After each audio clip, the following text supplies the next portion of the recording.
Bertemu lagi dengan saya dalam Frans Membahas. Kali ini kita akan membahas mengenai tentang Hak Cipta. Dan telah hadir bersama saya Bapak Sarifuddin, Kepala Pusat Penelitian dan Pengembangan Kebijakan, Kementerian Hukum dan Hak Asasi Manusia. Selamat pagi Pak Sarifuddin. Pagi Bapak. Sehat ya Pak? Sehat Bapak, siap. Terima kasih Bapak. Kita ngobrol-ngobrol santai nih Pak tentang hak cipta. Terutama mungkin kepentingannya untuk pelaku usaha ataupun pelaku usaha UMKM yang memang mungkin belum aware mengenai adanya hak cipta ini dan juga nanti prospek kedepannya seperti apa gitu Pak. Jadi santai aja lah.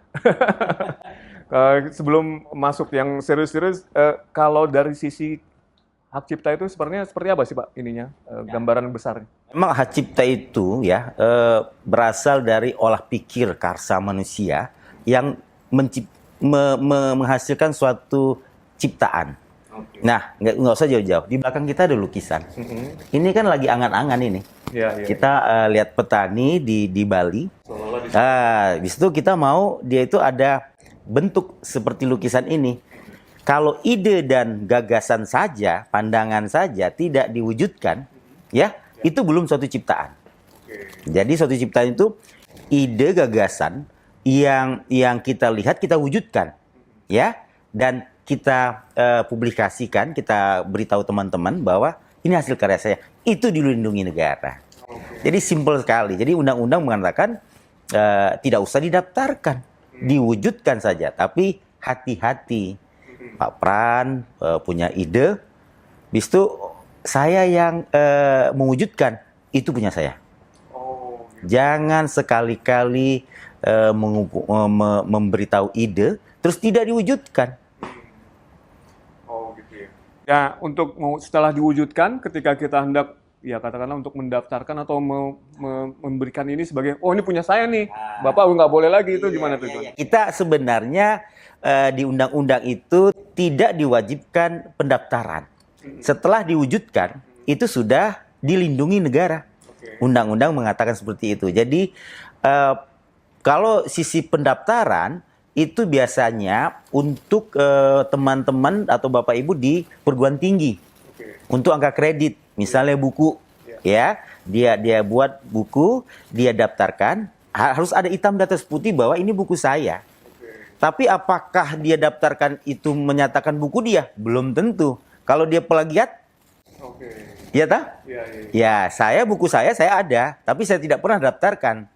Dan tapi saya tahu karena saya punya barang bukti otentiknya. Nah, Pak Pran daftarkan buku saya, diterima.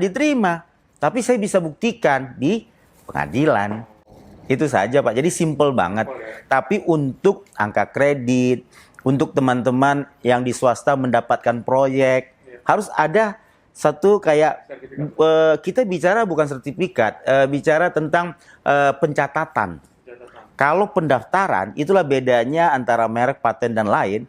Itu kalau kita datang ke kantor KAI, itu pendaftaran. Tapi kalau hak cipta, itu pencatatan. Dicatat saja. Karena sudah dilindungi. Nah, kalau pendaftaran, itu didaftarkan baru dilindungi.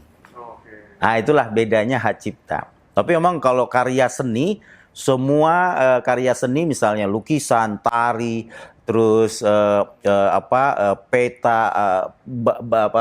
banyak yang kita seni, itu seni patung, seni pahat, itu salah satu masuk lingkup hak cipta.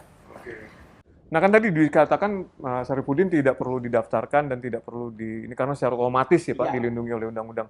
Nah nanti kalau misalnya ada orang mengakui, oh misalnya katakan lukisan inilah saya yang melukis, terus ternyata Bapak yang mengakuin, nah itu gimana tuh? Nah, Bapak buktikan di pengadilan. Jadi memang satu-satunya tempat membuktikan untuk itu punya siapa dan milik siapa, undang-undang mengatakan buktikan di pengadilan. Dengan siapa yang bisa membuktikan barang bukti otentik dan asli, pasti menang. Oke. Tanpa harus mendaftarkan atau... Iya, tanpa harus mendaftarkan. Jadi pendaftaran itu bukan syarat mutlak, itu punya kita.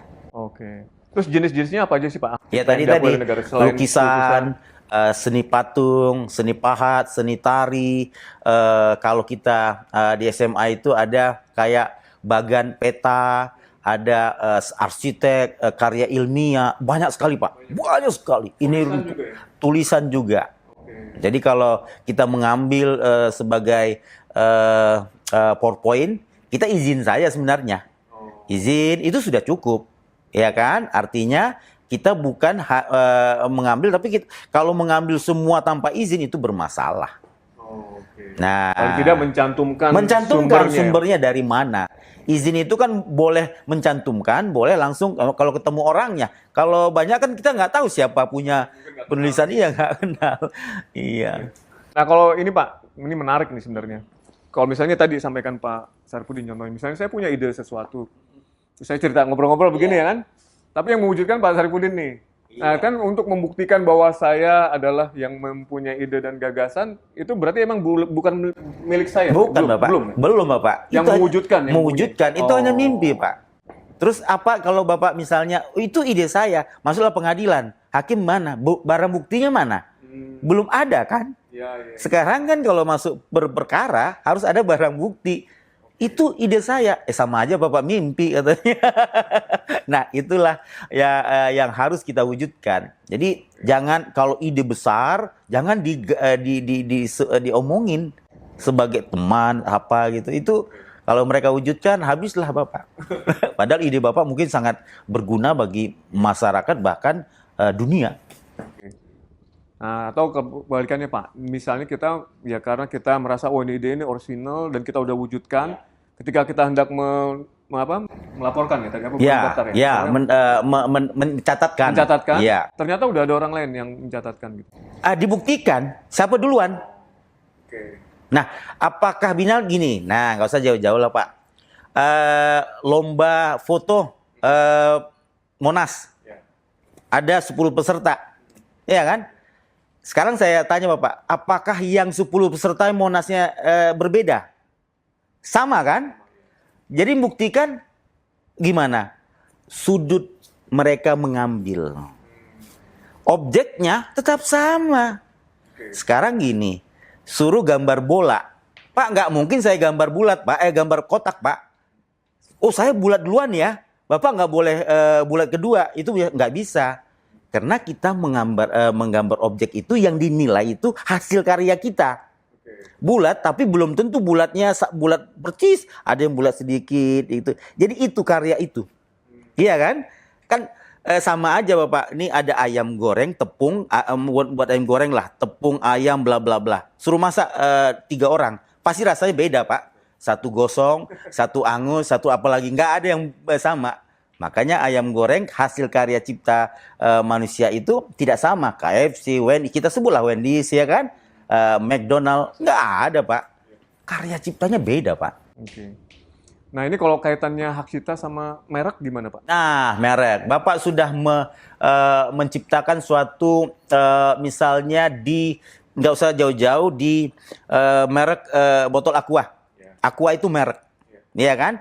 Tapi di situ ada suatu desain untuk menarik antara Aqua itu kan ada lukisan atau gunung bla bla. Itu karya cipta dia.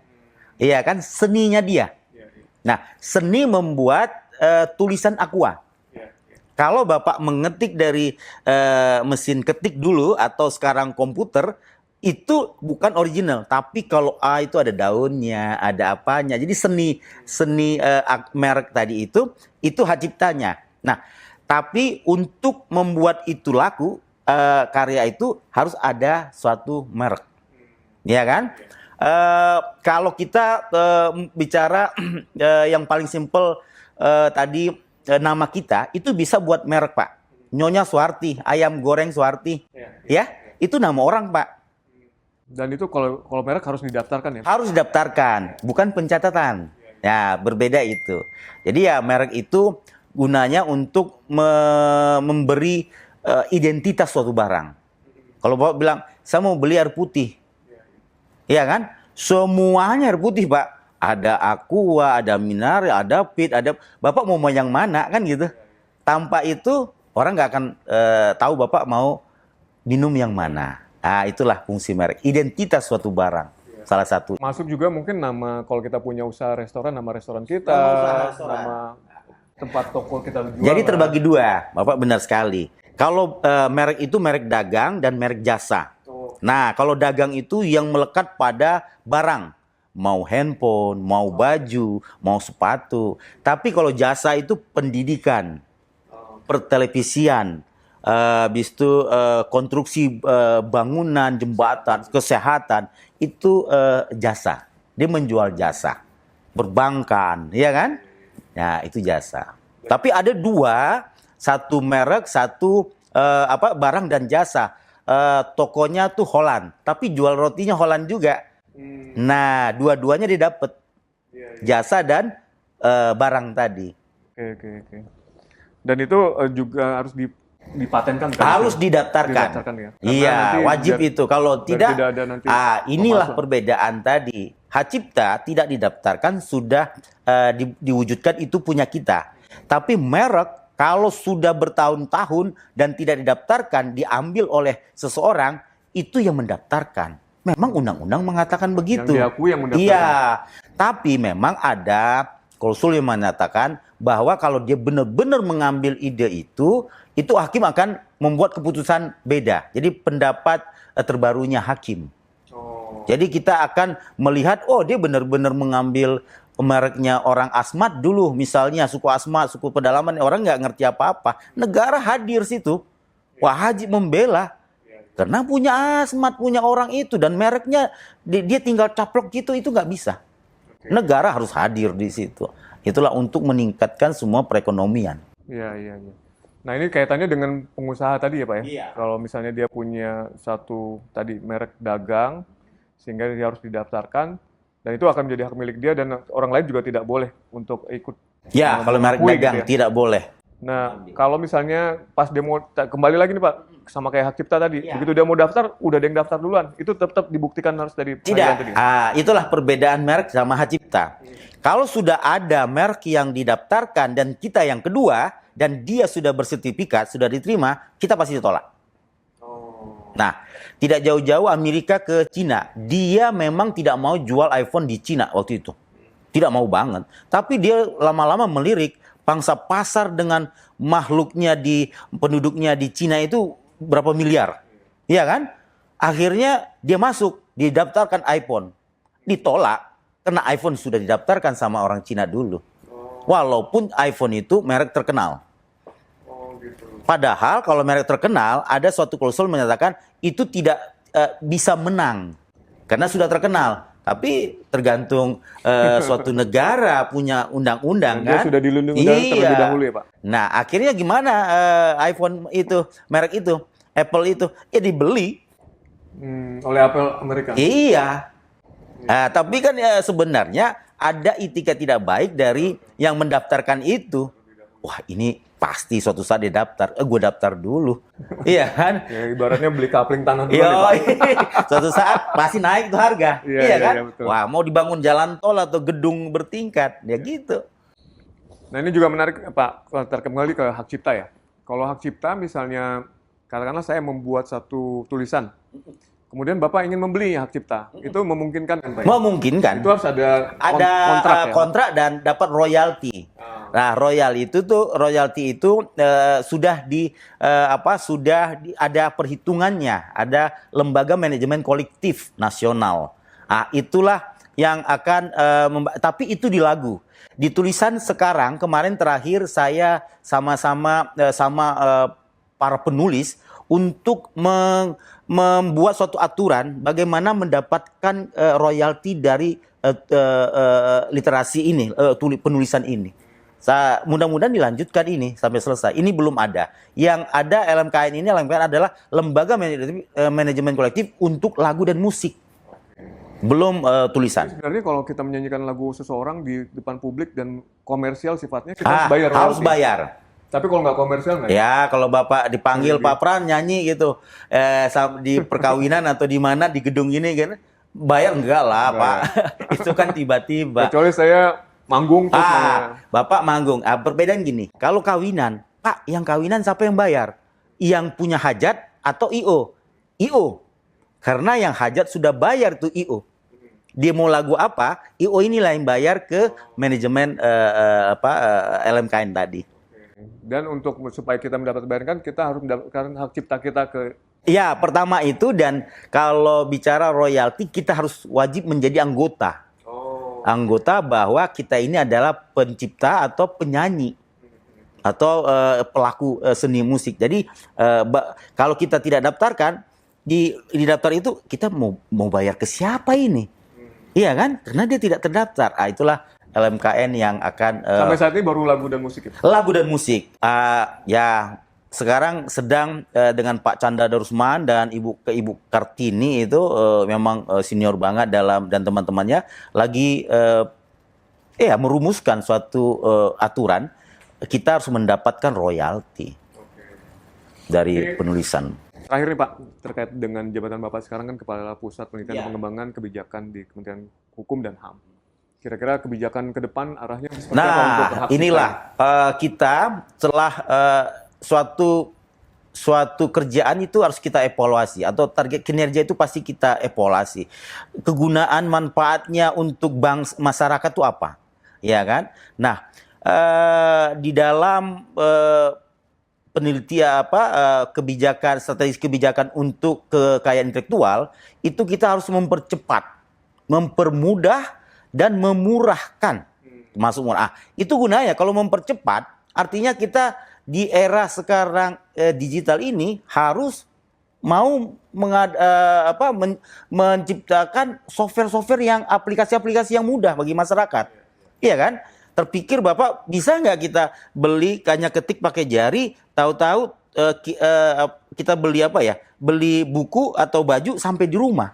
Seperti itu. Nah, ini sudah dicanangkan kemarin. Tahun ini adalah tahun Hak Cipta. Tahun 2022 adalah tahun Hak Cipta. Dan diluncurkan suatu aplikasi.